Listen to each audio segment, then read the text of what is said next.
bienvenue sur unespoir.org. Je vous remercie d'être là pour le dernier titre de ce chapitre, limite et continuité. Dans ce titre, vous allez voir la bisection réciproque d'une fonction continue et monotone. Vous savez c'est quoi une fonction continue? Et maintenant, il faut savoir qu'une fonction est monotone lorsque la fonction est soit croissante ou décroissante. Donc une fonction croissante sur un intervalle est monotone sur cet intervalle. De même, une fonction encore décroissante sur un intervalle est une fonction monotone sur cet intervalle. Maintenant, quelle est la propriété qu'il faut retenir?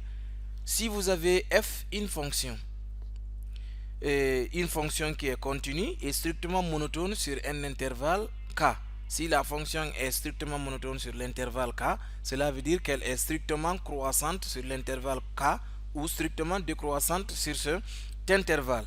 Lorsque cela est respecté, il faut savoir que la fonction f réalise une bisection réciproque, notée f-1. Donc toute fonction f qui est strictement monotone sur un intervalle k et qui est continue sur cet intervalle réalise une bisection réciproque de k vers f de k. De k vers f de k. Vous savez bien sûr que f de k est un intervalle. Si k est un intervalle où f est continu, l'image d'un intervalle par une fonction continue est un intervalle. Donc f de k est un intervalle. Ça c'est un premier gros point. Voilà, c'est à retenir. Et il faut retenir que la bisection réciproque notée f-1 est aussi continue sur l'intervalle f de k. Cette bisection réciproque notée f-1 est continue sur l'intervalle f de k. Et f-1, la bisection réciproque, est strictement monotone et a le même sens de variation que la fonction f. Maintenant, comment tracer la courbe représentative de la bisection réciproque?